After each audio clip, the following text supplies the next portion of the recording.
Първо, здравейте! Благодаря на всички за възможността да съм тук пред вас. Бяха изключително полезни за мен и интересни лекциите. Ако мога да отворя само едно скоба относно социал медията, тъй като аз самата съм доста активна там и тя е част от нашето ежедневие. Важно да се прави разликата.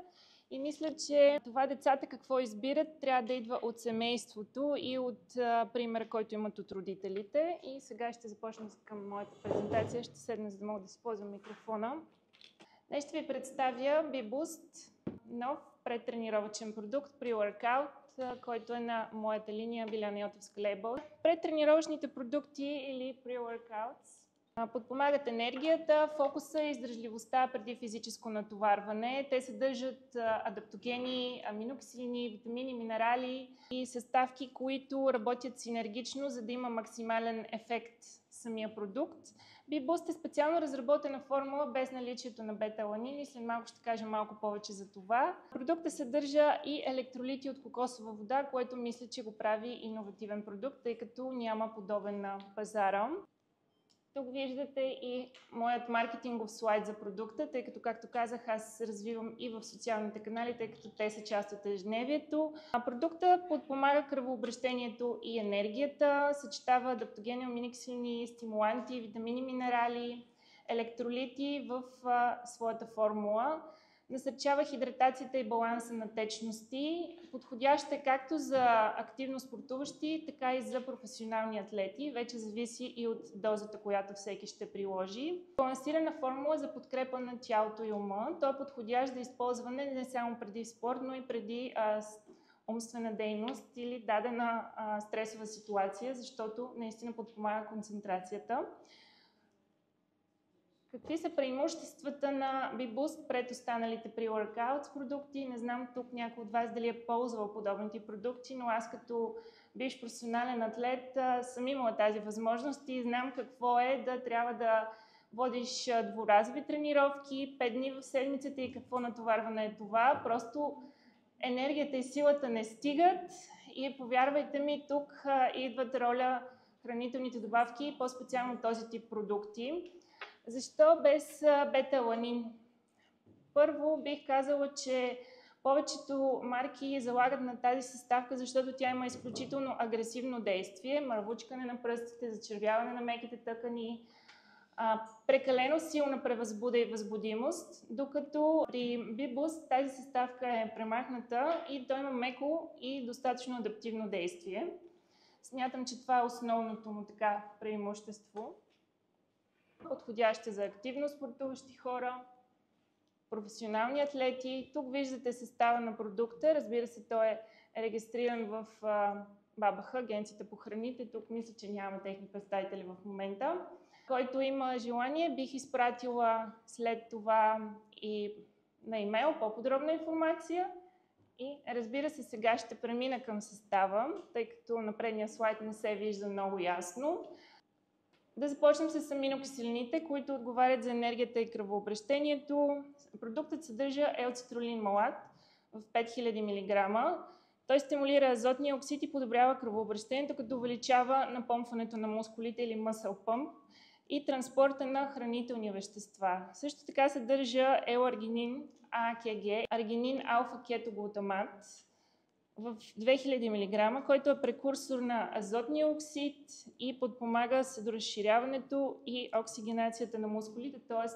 вкарва кислород в мускулатурата и така ние повишаваме своята издръжливост и възможност за по-ефективна тренировка. Съдържа също L-тирозин в 750 мг, който участва в синтеза на допамин и норадреналин, като подобрява концентрацията, устойчивостта на стрес и подпомага когнитивните функции. Адаптогените, които отговарят за устойчивостта на стрес и умора, в случая в състава имаме родиола розея 300 мг, женшен и елтеанин. Елтеанинът е аминокиселина в зеления чай, която балансира ефекта на кофеина, като намалява прекалената възбуда и превъзбуденост. Има меко действие. Стимуланти и витамини, които отговарят за енергията и метаболизма. Това са кофеин, но в случая той е от гуарана и зелен чай, като той е естествен стимулант, повишава издържливостта, бдителността и мотивацията. Витамин B6 имаме също така, фолиева киселина, B12 и разбира се витамин С, който е силен антиоксидант и подпомага имунитета.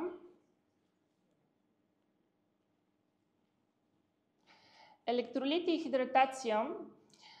Продуктът съдържа калций, магнезий, калий, натрий, кокосова вода, която е естествено богата на електролити, осигурява оптимална хидратация и превенция на крампи. Също така води и до по-бързо възстановяване след спорт, което е ключово. Едно от основните преимущества на продукта. Какви са ползите от B-Boost? Повишава физическата издържливост, подобрява концентрацията и менталния фокус, т.е. той е подходящ не само за преди физическо натоварване. Подкрепя кръвообращението и метаболизма, намалява умората и стреса и поддържа електролитния баланс и течностите в организма. В заключение мога да кажа, че съчетанието на аминокиселини, адаптогени, витамини, стимуланти и минерали дават максимален ефект от продукта. И тук бих искала само да отворя една скоба за ползата от хранителни добавки, от приема на хранителни добавки. Те са ценна част от вече изграден хранителен или тренировъчен режим, подпомагат цялостния процес, наречен здравословно хранене, подпомагат съня, възстановяването.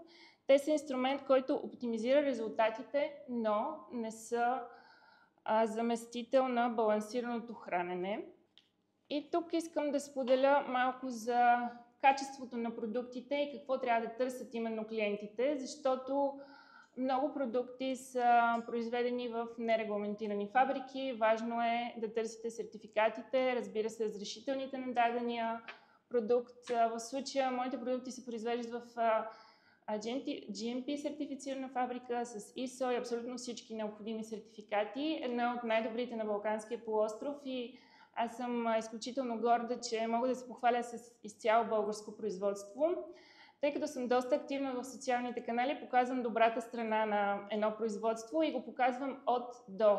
Имам за всеки един продукт изграден клип, който показва кухнята на производството, защото много марки и много инфлуенсъри, заставайки с името си, всъщност продават продукти, дошли от Китай. И тук трябва да правим разликата между добрия и лошия пример. И надявам се аз да съм добрият такъв. И разбира се, ще завърша с основните компоненти на здравословния начин на живот, които са, разбира се, здравословната, добре подбрана храна, спортната активност, защото дори да звучи като клише, спорта носи здраве, възстановяването, добрия сън, ползването на хранителни добавки и билки с натурални съставки, добрата хидратация и най-вече изграждането на добри навици, които да ни служат в дългосрочен план. Надявам се да ви е била интересна лекцията. Който желая може да опита от продукта. Тук сме направили шотчета. Едно шотче няма да усетите максималния ефект, но който има желание мога да му направя цяла доза. Продуктът е с вкус синя малина. Имам много добър отзив от клиентите, които вече са го пробвали. Благодаря за вниманието.